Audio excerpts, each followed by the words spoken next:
So what are you all working on now? Well, we're working on 5 levels of analysis and like based on Asata Shakur's book. Many people actually don't learn about Assata Shakur either in school or in the regular media. So say a little bit about who she is for listeners that don't know. Well, Asata Shakur was part of the Black Panther Party and also from the Black Liberation Army. She was discriminated a lot because she was a person of color and she was fighting for liberation for her people. She's also Tupac's godmother. What else? She was incarcerated over something that she didn't actually do, but police actually um, accused her, and found her guilty for that crime. And she actually escaped from prison, and it was said that she moved to Cuba because I guess the person from there, like the She was protected by she was them. protected. Yeah, she was protected by the people from Cuba because they believed in all her political beliefs, and like all those ideas. You talked about the 5 levels of analysis. Can one of you explain that to me, what that means? The 5 levels of analysis are explicit, which is facts, and they are things that you cannot really argue. They are sound. Implicit is suggestive meaning, so it's kind of like, and when you put those two together, I like to think about them as observation and inference, like what you can imply based on implicit. Theoretical is like relating to philosophical ideas and bigger themes like racism, sexism, oppression. Interpretive is how relevant those things are and how it makes us feel as people. And applicable is what we can do about it and yeah, the steps that we can take to do something.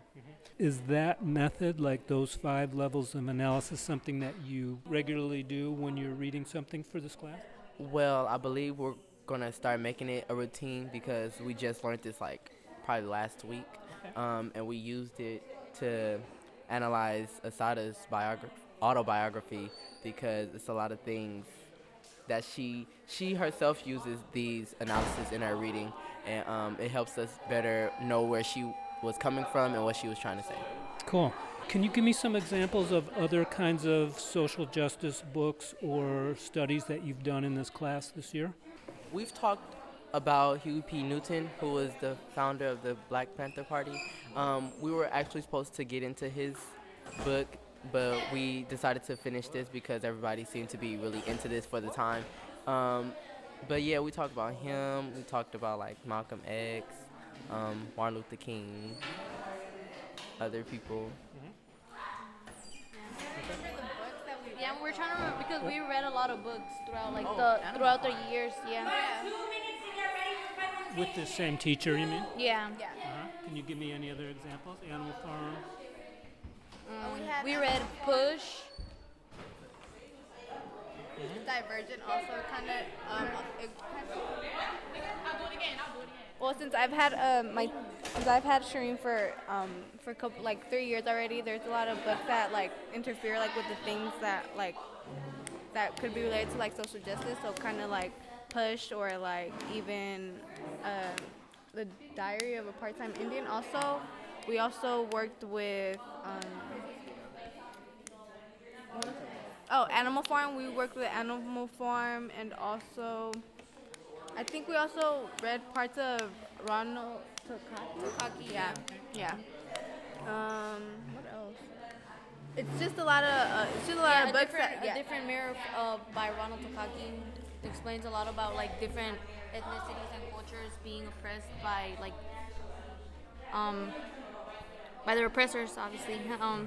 And yeah, they're really interesting books.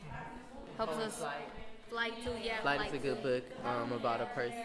About the main character name was Zitz, and it was about how it's kind of related to Diary of a Part-Time Indian. He was affected by alcoholism, American.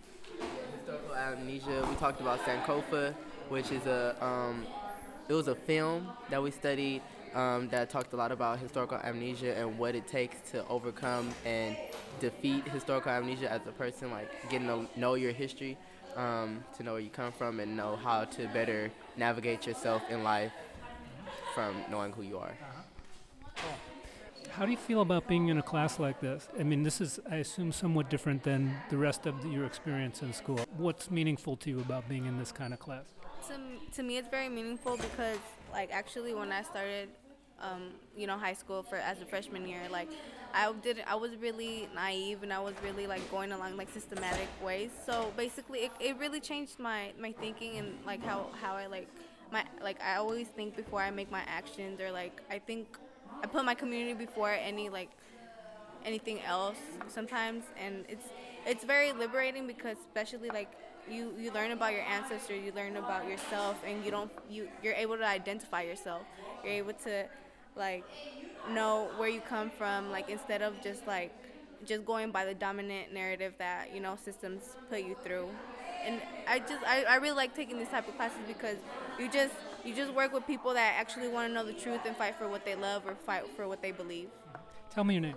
My name's Stephanie Vega. What's been meaningful about having this kind of class as compared to typically what you've gotten in school? Oh, well, like Stephanie said, they teach you like how oppressed you are. Like as she said, I was naive myself. Like I used to go with the system or whatever, and I didn't know what I was doing wrong or what like other people were doing wrong. But now as I see it, it's like day-to-day basis, you notice what like how oppressed we are and how it affects our daily life.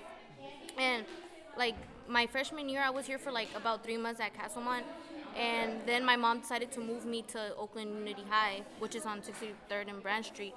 And basically the only reason why I came back to Castlemont was for this kind of classes, because they're like really motivating me to like be better and actually make a change in our community and tell other people about like oppression and how we're affected, because many don't know. Cool. Tell me your name. Susanna Lopez. Thank you, Susanna. Well, it's been said a lot. For me, it's basically good to know that teachers want to open up our eyes to the oppression that we face, and it shows how much that they actually care about their students, to not want them to be so led by the system and be so easily led to do what the system says as right, or to be able to just thrive in the system, but being able to liberate ourselves so that we can break the system and break the cycle of oppression that we obviously face like in our day-to-day lives. Nicely said. Tell me your name. Jeremy Brooks. Thanks, you guys.